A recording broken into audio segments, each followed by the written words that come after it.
Hi everyone, I'm Areias and I'm data scientist at Kineviz, and I'd like to talk to you today about Graph AI for healthcare applications.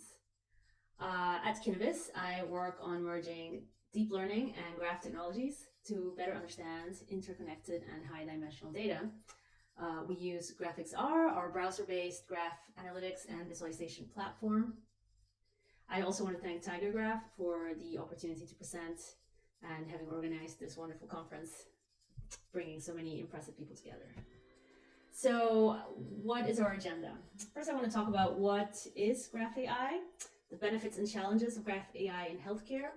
Then I want to show an application that I built, which is a graph visualization, or several actually, linking all the PubMed publications that mention Graph AI related terms and also healthcare related terms. And lastly, I want to show a couple of examples about how we at Kineviz have used GraphXR to visualize healthcare graph data for insights. So the first point I want to make is the fact that what is defined as healthcare data today is much more than just the traditional sources of imaging, laboratory, and clinical results. Right, this table, which was published in 2014, so that's already some time ago, just shows that in theory, or rather, there are so many sources of data that could give us a more holistic view about a patient, right? Fitness club membership, credit card purchases, social media posts, all of that data, if linked at the individual level, could give us a more holistic view of the patient and more context as to the societal and environmental factors that can be affecting that patient's health. Of course, other industries have been more successful at riding this big data wave, right? In healthcare, we have a data access problem because of privacy reasons. So there are definitely technical and regulatory issues that we must address in order to be able to actually take advantage of the existence of all this interconnected and diverse data. So this table from the book Deep Learning on Graphs argues that graphs are everywhere. So not only graphs are an universal data representation in the sense that many naturally occurring systems such as transportation networks, social networks, protein-protein interactions, all these naturally already explicitly occur in a graph shape, right? And this table also shows us that many other, or basically almost all other data types can be transformed into a graph structure without loss of information, right? So that means that many tasks can be then reformulated as either node classification or link prediction or graph classification tasks, and therefore take advantage of graph algorithms and efficient graph traversals. So what is Graph AI? So first, I think we need to clarify that when we talk about Graph AI, we're really talking about a subset of AI, right? Statistical AI. And more specifically, I think in general, and I think it's also become clear at this conference, is that when we talk about Graph AI, we are talking about deep neural networks on graph structured data, right? So the data that is structured in a graph is not in IID, right? Individually and identically distributed, which is the assumption that you need to use most classical machine learning applications or models, right? So the way that that's been usually solved is first by manual feature engineering of graphy features. Then we have graph algorithms, and then the most dominant approach has become graph embeddings, which are a form of representation learning. So this is a way that we can flatten graphs in order to then feed them to traditional machine learning models, right? So since we've worked so much with representation learning with graph embeddings, and neural networks are also a form of representation learning that have achieved state-of-the-art results in areas such as computer vision and natural language processing, it's only natural that we would want to extend neural networks into graph structured data. So now we have graph neural networks Here's a typology of 4 types: recurrent, convolutional, graph autoencoders, and spatial temporal graph neural networks. So these propose to be an end-to-end architecture for node and graph level tasks. Right, so these are the type of tasks that we usually look to do on graph structured data, be it by flattening it through graph embeddings and feeding it into a traditional ML model, or with graph neural networks. But graph neural networks, show a lot of promise, or rather we're hoping that the promise, that the success they've achieved in the other areas like computer vision and natural language processing will also translate into the graph domain. But they're not without their challenges, because traditional neural networks were built to work with grid structured and regular data, whereas graphs are usually have complex structure, are irregularly shaped, come with rich side information attached to the nodes. The neural network architecture has had to be modified in order to be able to deal with those differences in graphs data. Graph neural networks also suffer from scalability issues. It's very easy to run into the neighborhood explosion problem, which makes stochastic gradient descent impractical. Won't fit into the memory of a single GPU. So we have either node or edge sampling methods, or also there have been some distributed frameworks for graph neural network training in development, right? So I've just mentioned some of the challenges that come with graph neural networks, the scalability issue. But now I want to go into 3 of the more important challenges, and they are all related to trust, right? So the first one is the need for explainable AI. So the lack of transparency of machine learning in general and neural networks in particular, I suppose, is identified as one of the main barriers for adopting AI in clinical practice. So not only do doctors have to understand how a machine learning or graph AI model has reached in conclusions, but so does the patient, because that is the only way that will get their buy-in, right? So we have several explainability methods, especially for the convolutional neural network, that have been extended for the graph neural network case. And that's because there's a close analogy between graph neural networks and convolutional neural networks, right? You could think of an image as a graph that is a grid-like graph where pixels are connected to their adjacent pixels.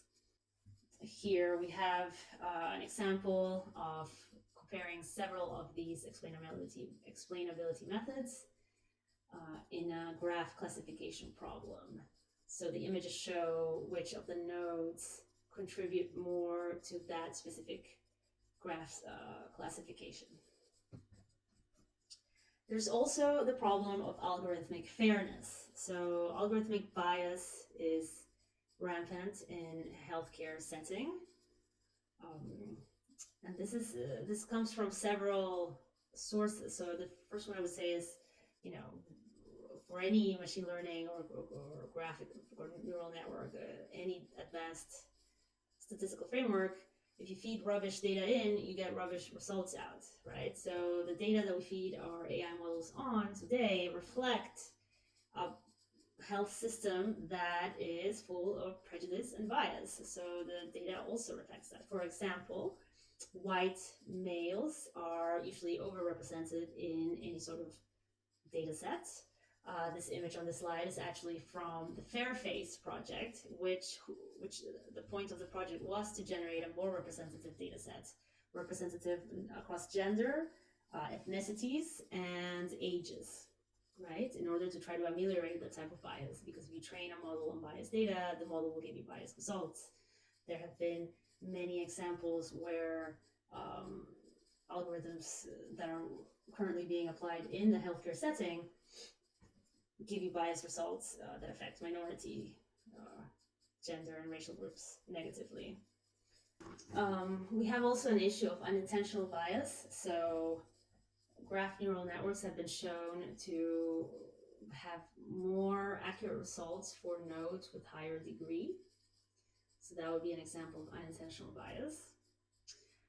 Another problem that we face is there's no consensus on definition of fairness, of algorithmic fairness, and there would be people that would argue that it's impossible to reach a consensus. So, for example, we could choose to focus on balanced accuracy across demographic groups, or prefer to make sure that the rate of false positives is balanced across demographic groups. So each of these fairness metrics, has some sort of value attached to it, a moral value.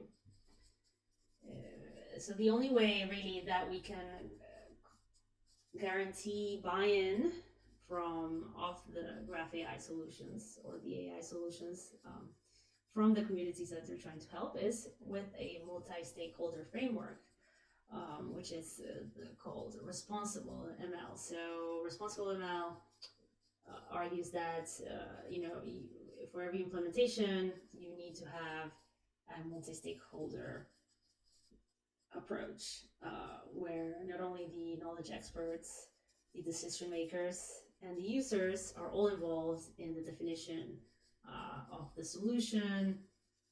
What does fairness mean to them? Which fairness definition is more appropriate to them at that time, and therefore the tool will actually be used.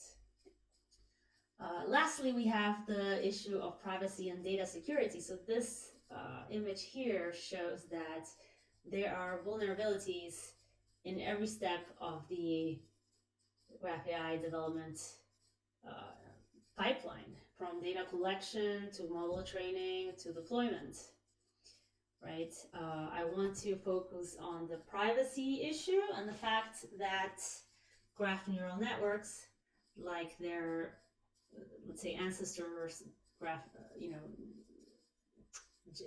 neural networks, are vulnerable to adversarial attacks.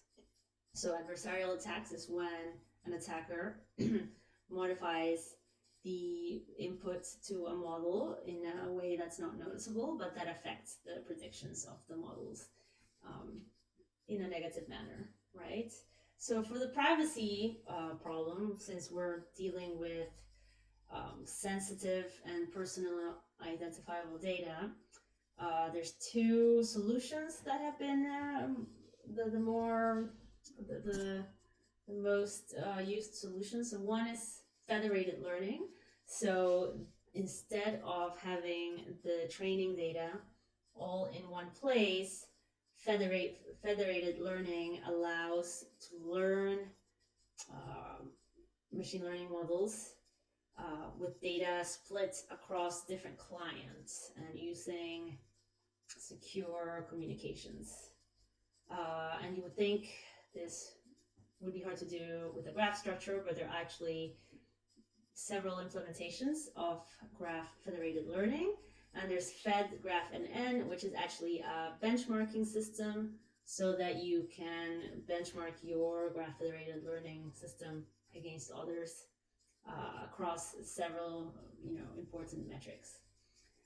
The other solution in the privacy domain, a way to preserve data privacy while allowing data access, is the concept of differential privacy. So differential privacy is a way to share aggregated statistics about a data set in a way that doesn't allow anyone to make inferences about individual data points, right? And then so for this also, it's the applications are in their infancy, but we have also a differential privacy for graphs benchmark system. So you can take a look at the different solutions.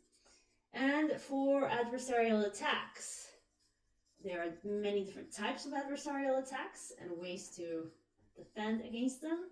So Deep Robust is a benchmark system for graph-specific adversarial defenses. So you can benchmark and see how robust your adversarial defense is.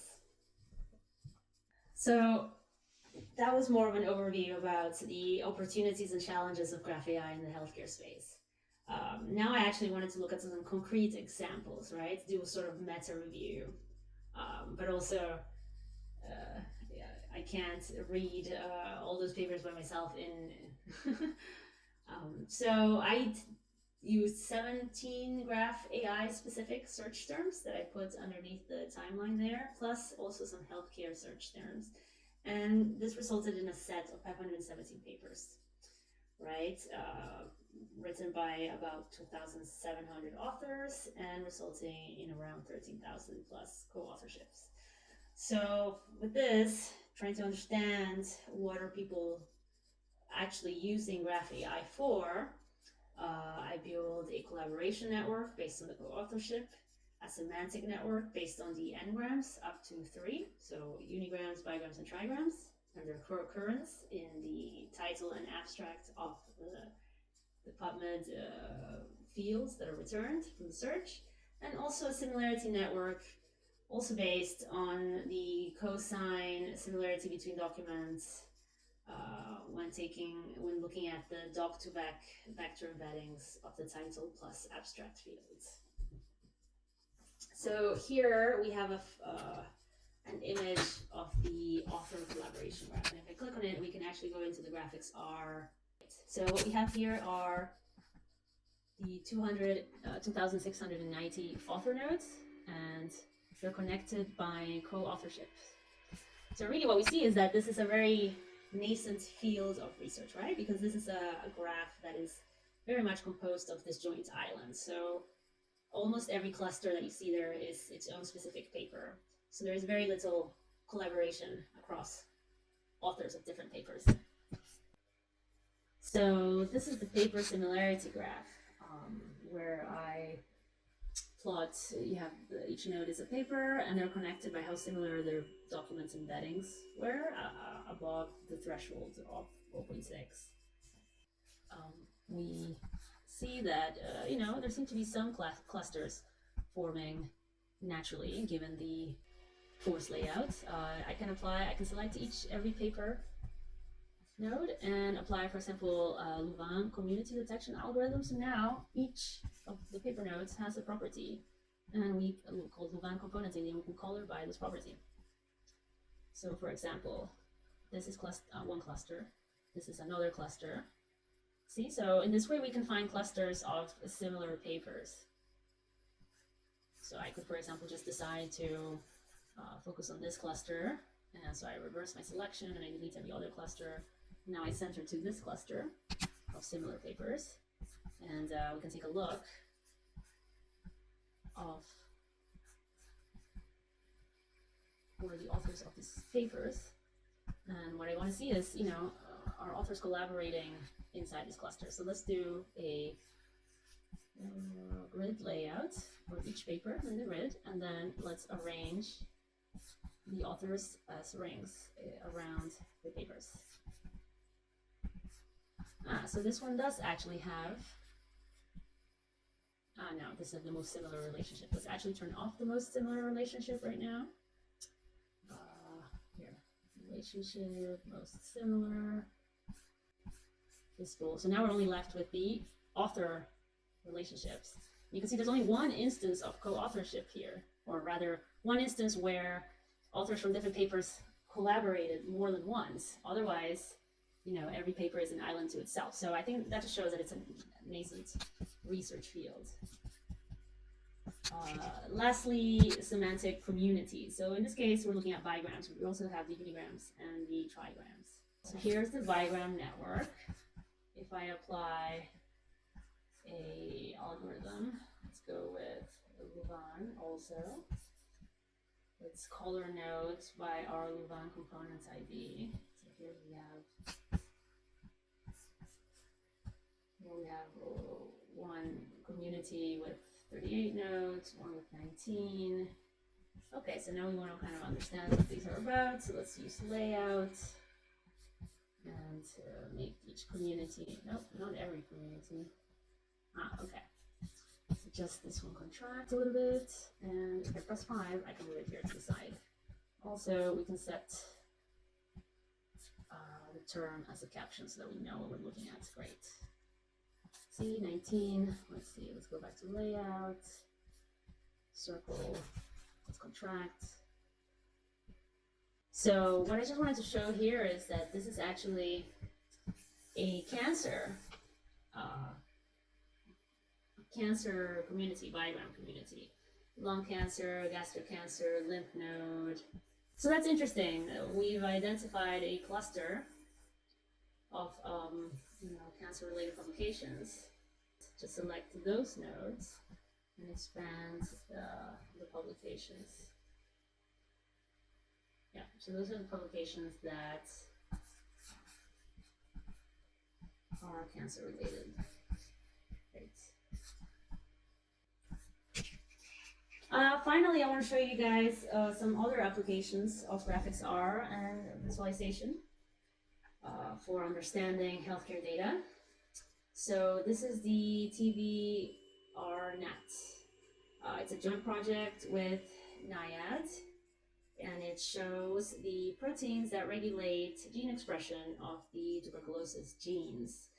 So gene expression is basically when a gene produces proteins that it needs to survive. So this is the transcriptional factors are the proteins that regulate gene expression.